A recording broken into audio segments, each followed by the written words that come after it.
पहली बात आज के बाद कुछ बड़ा सोचना शुरू कीजिए।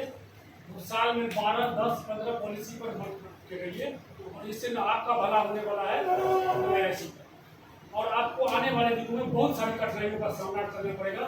यदि ये स्थिति आपकी रही तो मैं आपको इशारे में बात समझा रहा हूँ, बात को समझने का कोशिश कीजिएगा, कुछ बड़ा करने का कोशिश कीजिए, कुछ बड़ा कीजिए। महीने में 2-4 पॉलिसी कोई बहुत बड़ी चीज नहीं है, आपको सिर्फ सोचना पड़ेगा और सोच के फिर उस पर इम्प्लीमेंट करना पड़ेगा, कुछ ना कुछ टारगेट बनाना पड़ेगा, जिसकी बात अभी हम लोग कर रहे थे, साल का या महीने का। अभी मैं एक बता रहा था, ये पॉइंट हो सके तो आप नोट कर लीजिएगा, वो फील्ड में ही ऑफिस से लीजिए। दिखोगे तो दिखेगा, जो नहीं दिखेगा वो नहीं दिखेगा। ऑफिस फील्ड में भी वही चीज है, ऑफिस में वही चीज है। यदि मदन जी और सुधीर जी ऑफिस में किसी काम को लेके जाते हैं, थोड़ा 19-20 दिन आता है पेपर तो काम हो जाएगा, सब लोगों का नहीं होगा। ये प्रैक्टिकल बात है, इसमें कहीं कोई बुराई नहीं है। क्योंकि वो बीमा करते हैं, ऑफिस से बार बार आते हैं, लोग भरोसा करता है कि ठीक है आज ये कागज नहीं होगा कल ही दे जाएंगे। जो साल में 10 बीमा करेगा उसके साथ ये व्यवहार नहीं होता। सर बैठे हुए हैं, बुरा मत मानिएगा। इसलिए दिखोगे तो बिकेगा, चाहे फील्ड में हो या ऑफिस में। मांगोगे तो मिलेगा, फील्ड में जाओगे तो मांगोगे तो पॉलिसी मिलेगा, और बोलोगे तो मिलेगा। लास्ट तो है। और कुछ अपने लिए लक्ष्य बनाइए, टारगेट बनाइए कि हमको ये करना है, और उस हिसाब से अपने आप को आगे बढ़ाइए। LIC में पैसा कमाने के लिए और इज्जत से कमाने के लिए कोई लिमिटेशन नहीं है, कहीं कोई भी कुछ कहीं भी जा सकता है। आपकी बनी हुई इनकम नहीं है, आप चाहें तो कितने भी ऊपर जा सकते हैं। मधुबनी ब्रांच में 2 या 3 ऐसी करता है। एक से हम अमर जी को मिलवाए थे, इनको सुन के पहले आश्चर्य लगता था कि हो ही नहीं सकता है, जिसने अपने मुंह से कहा कि मेरा इनकम 24 लाख से प्लस है कमीशन से। वो एजेंट इस मधुबनी ब्रांच में है, जिसको हम लोग इंटीरियर ब्रांच समझते हैं। 2 लाख रुपया महीना यदि यहाँ का एजेंट अर्न कर सकता है तो आप भी कर सकते हैं। प्रीमियम पर बात, जितना बात अभी हम लोगों ने 1.5 घंटा में किया है उसको याद रखिए। प्रीमियम और मैच्योरिटी की बात कीजिए। सम एश्योर्ड से पार्टियों को लेना देना नहीं है। बहुत कम आदमी पूछता है कि कते के बीमा भेजे हो, बहुत कम लोग पूछेगा। अब उसके पास आइए, उसको उसके बारे में लेकिन आप होमवर्क करके जाइए।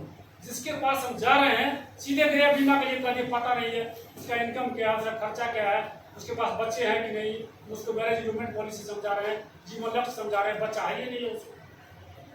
वो 25 साल की पॉलिसी चाहता नहीं है, हम उसको धराले से बता जा रहे हैं जीवन लाभ में 25 साल में इतना मैच्योरिटी मिलेगा। जरूरत नहीं है उसको, उसके जरूरत के हिसाब से उसको बताइए कि आपको उसको क्या देना चाहिए। आप मत सोचिए कि 10 साल का टर्म लेगा तो मेरा कमीशन घट जाएगा।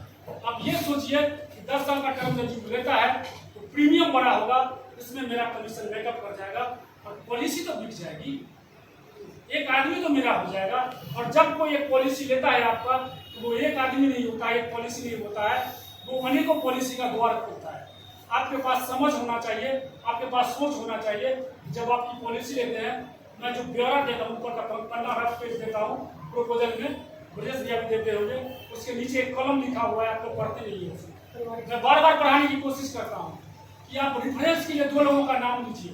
LIC को कोई मतलब नहीं है उस नाम से, मतलब आपको है कि आप उससे पूछिए कि वहाँ कोई दोस्त सबसे करीबी आदमी के, उसने आपको नाम बता दिया, आप उसका मोबाइल नंबर लिए, उसका एड्रेस लिए, उसके पास चले जाइए या उस आदमी को लेके जाइए। यदि वो आदमी को आपकी पॉलिसी ले रहा है तो आपका वो इनडायरेक्ट रूप से वो आपका वकील होगा, आपके वकालत करेगा। यदि कोई दूसरा आदमी इंश्योरेंस लेने वाला होगा, LIC से संबंधित कोई काम होगा तो बताएगा कि मेरा एजेंट प्रद्युमन ठाकुर है, रुकिए हम बताए तो बात करते हैं, मेरा एजेंट मदन झा है, उससे बात कराते हैं, मेरा एजेंट रमेश है, बढ़िया आदमी है, बढ़िया काम करता है, आता है तो उससे बात कराते हैं। आप वहाँ नहीं है लेकिन आपका काम करता रहेगा। इसलिए आप एक पॉलिसी पहले बेचने का कोशिश कीजिए। प्रीमियम कितना दे रहा है, नहीं दे रहा है, इस पर मत जाइए। प्रीमियम और मैच्योरिटी सम एश्योर्ड भूल जाइए, उस पर बात कीजिए। और सबसे पहले आज तय कीजिए अभी से रात तक कि हमको क्या करना है। कुछ बड़ा सोचिए कि हम भी MDRT कर सकते हैं, सिर्फ अमित मिश्रा नहीं कर सकता है। हम भी CM क्लब के मेंबर हो सकते हैं। क्लब मेंबर कैसे बनता है आपको बताया गया है कई बार, नहीं याद है तो फिर से बता देंगे। और LIC एजेंट की पहचान तभी है जब आप किसी न किसी क्लब में हैं। आपको यदि अभी मेरे सिग्नेचर का जरूरत पड़ रहा है, इसका मतलब आप क्लब मेंबर नहीं हैं। आप यदि क्लब मेंबर हैं तो ऑफिस में आपसे कोई नहीं कहेगा जाइए अपने CLI या DO साहब से सिग्नेचर कराइए। आप अपना सिग्नेचर